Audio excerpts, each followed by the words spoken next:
think all Geminis, I don't know, probably we like critical thinkers and like, yeah, this dude Kanye had to rush him. Soon you did that, I'm like, man, this dude a real Gemini. You know what I mean? You say you probably think you just doing he probably got it thought out. People like think we crazy, but we really genius. Rapper Kodak Black back in the news as he's now accusing the officer who arrested him of touching his privates. Attorney Matthew Mangino comes on to discuss how this could affect the case.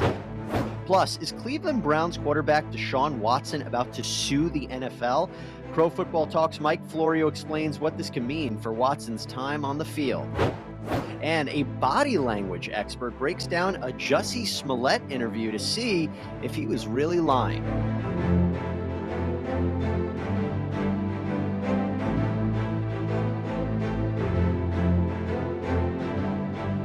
Welcome to Sidebar, presented by Law&Crime. I'm Jesse Weber.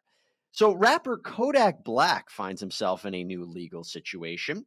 He was arrested out in Fort Lauderdale, Florida, after police found 30 oxycodone pills and $75,000 cash on him.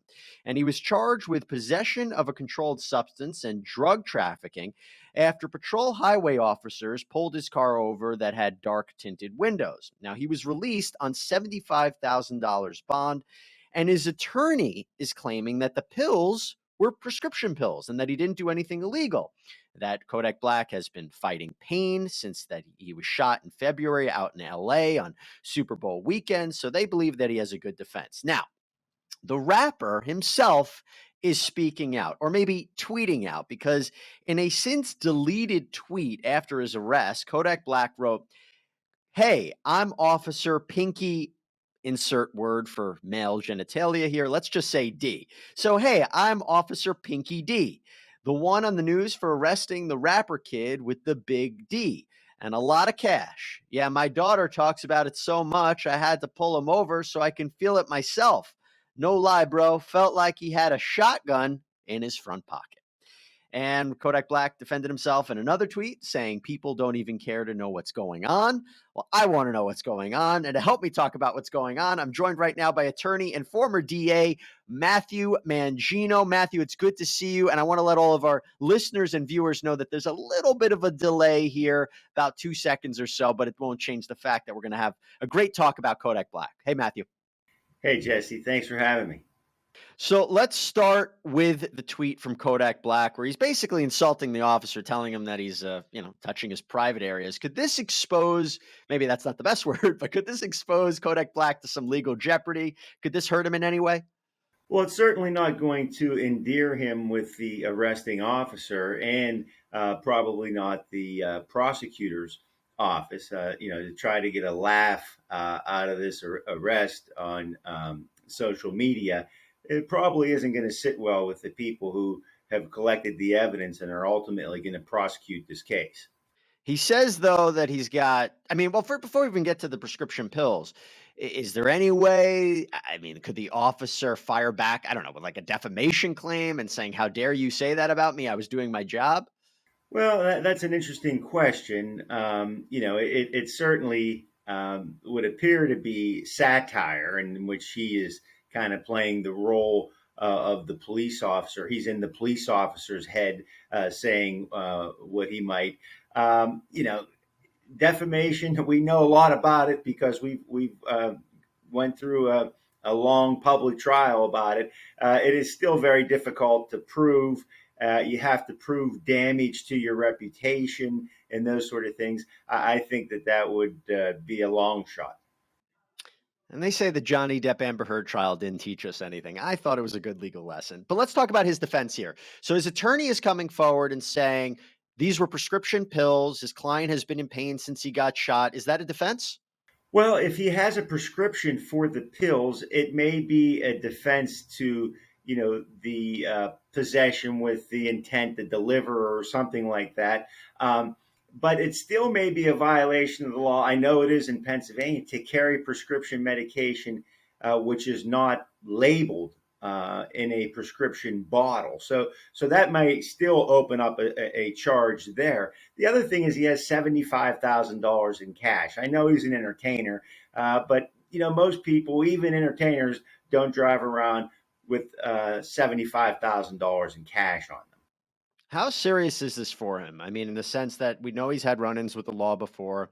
He was sentenced to probation in 2021 after pleading guilty to an assault charge out in South Carolina. How serious is this?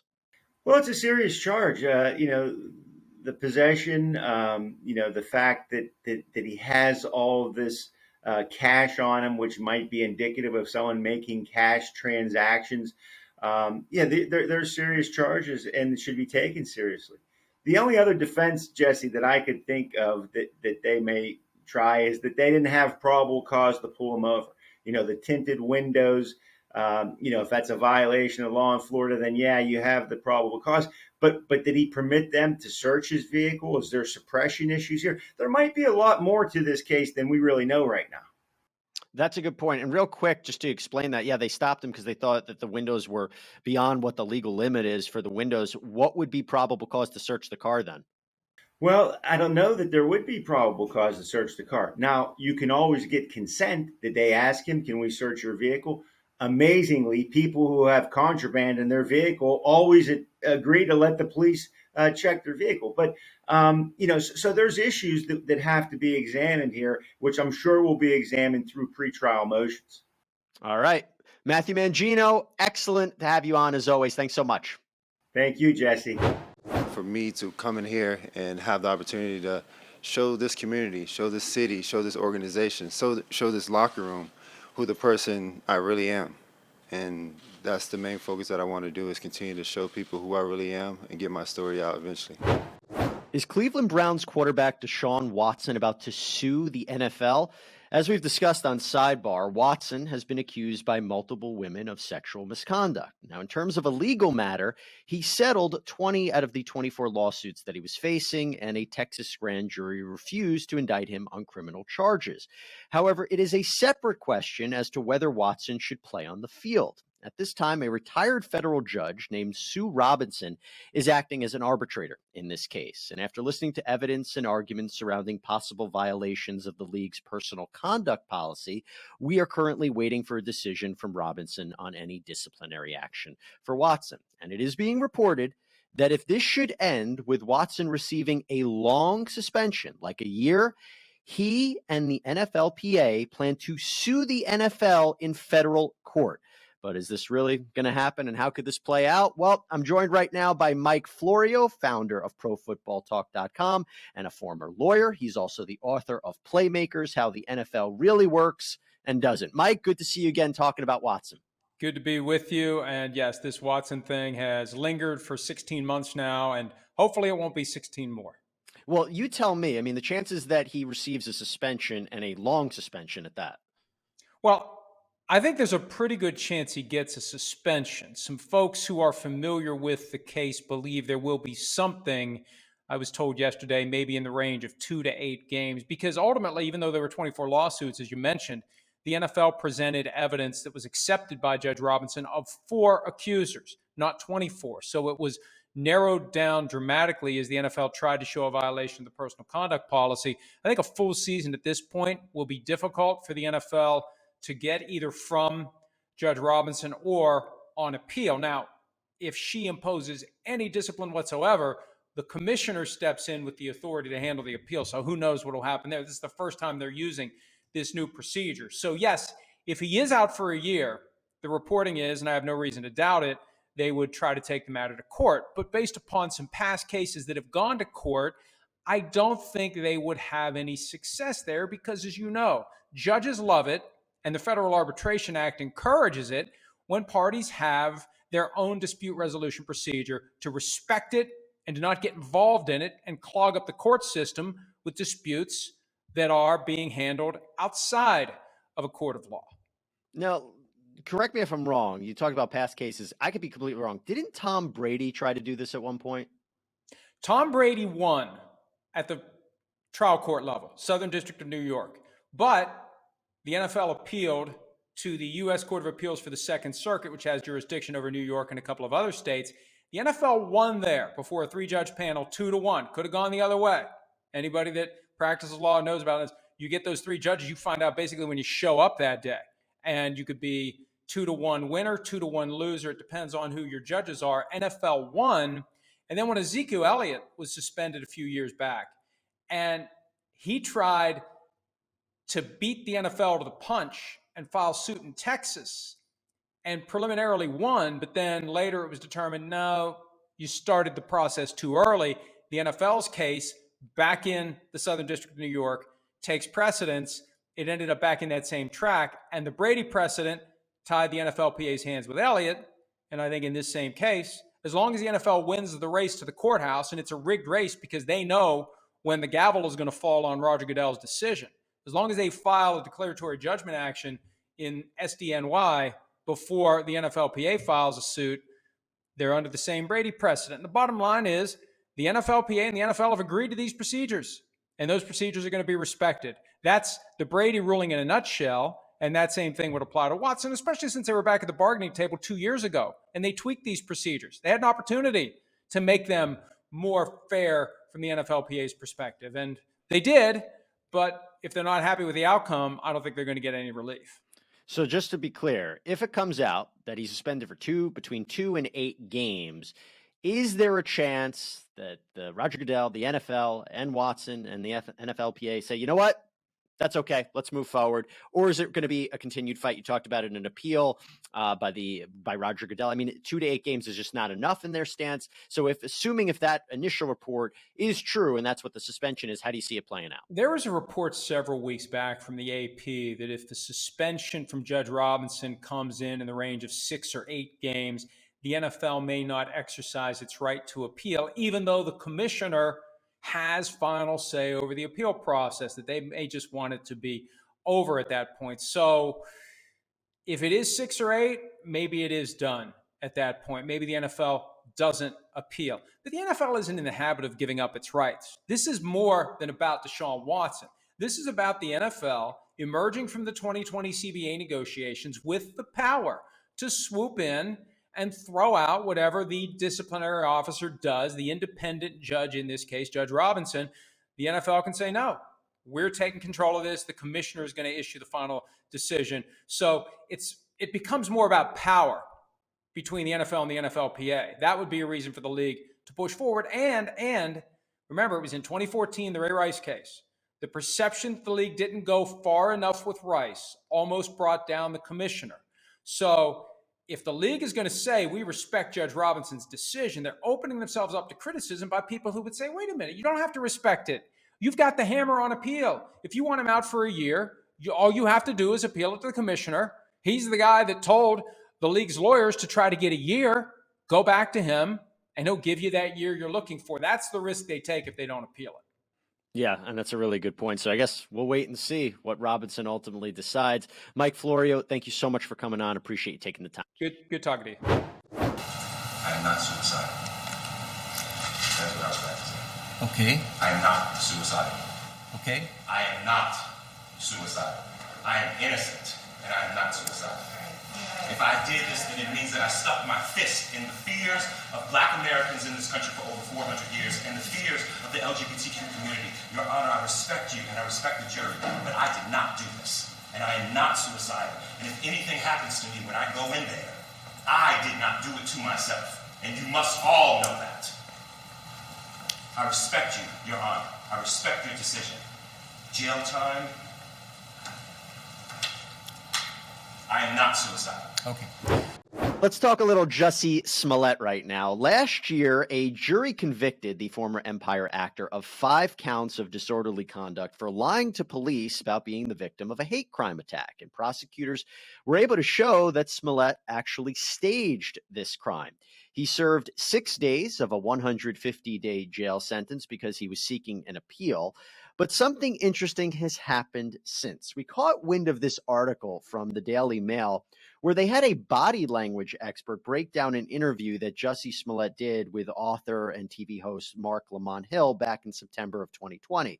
Now, this was when Smollett was already facing these new disorderly conduct charges after a special prosecutor was assigned to the case. So it was a really critical and pivotal time in his legal case, his legal timeline. So the question was, in this interview, was he lying? Was he being misleading? Was he embellishing? Or maybe he was telling the truth? Well, we thought why not call our own body language expert to break it down? So that's why I'm joined right now by Dr. Lillian Glass, a body language expert and communications consultant. And she is also the author of the book, The Body Language of Liars. Doctor, thanks so much for coming on. And with that title, we'll start right now. If you think Jussie Smollett is lying. 150%. 150%? 150% he's lying. He's showing so many signals of deception.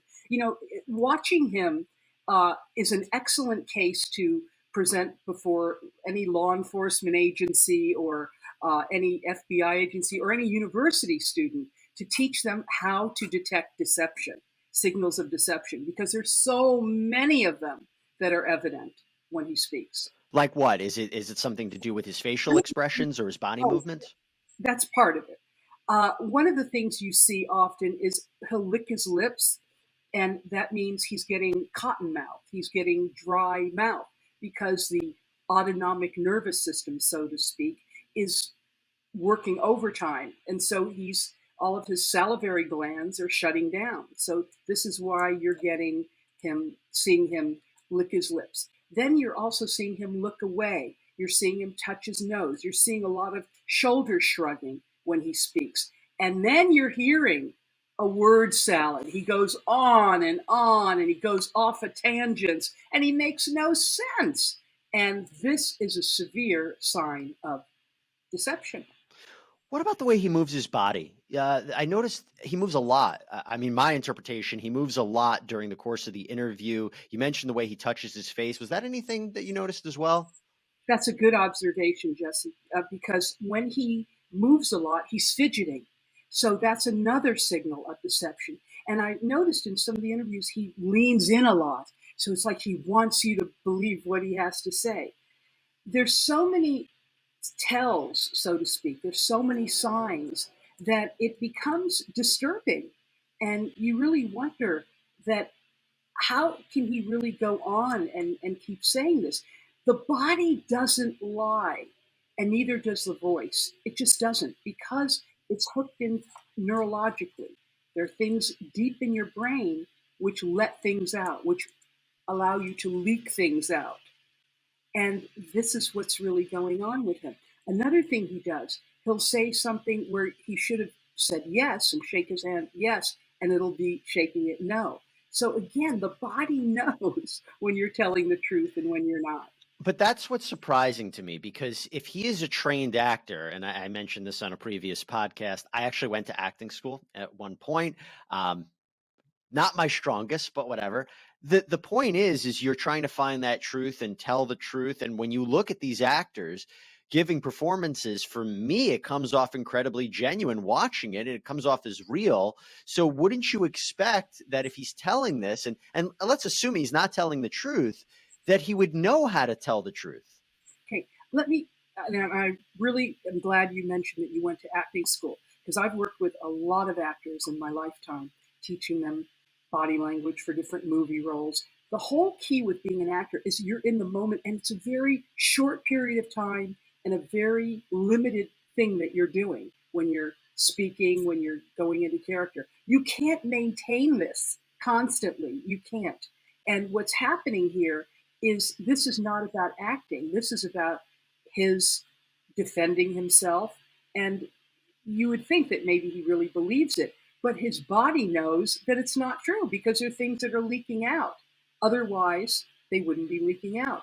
The public isn't stupid. They see it as well. Even though I can help them decipher the nuances, they know something is off. They just feel it, but they don't know exactly what. And when we look at all of these signs, that's when we see that Jussie is not telling the truth. Last question for you, because someone might look at this and say, listen, this is the way that he speaks. This is the way that he tells a story. They might say, hey, listen, when I tell a story, sometimes I look up to the ceiling to remember something, or I look down, or I point, and then someone might look at it and say, I do the same things as Jussie Smollett, but I'm telling the truth about the story. How do we know that this is not just the way that he speaks? It has to do with key moments. What are you talking about? Sure, we all look up, we all look away. That's not the issue. But in what context? if you're talking about the two brothers and you're constantly looking where you're asked poignant questions and you're, fidgeting, and that tells you something. So it has to be in the context, and that's what we're talking about.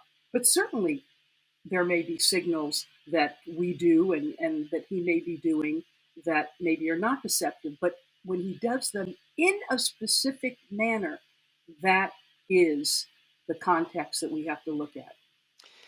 Dr. Glass, two things. One, now I'm self-conscious about everything I do on camera and what you see. But number two, I think I would love to have you on, not only back on Sidebar, but also on the network, because having defendants take the stand, I would love to have your perspective on whether or not they're telling the truth. And we have some big cases coming on, Dr. Glass. This is wonderful, and I'd be honored to do it. In fact, this is what I do in real life for lawyers. I work with them in terms of looking at deposition tapes as well as surveillance tapes to see what's really going on in terms of body language. So I think I could be a big asset to you.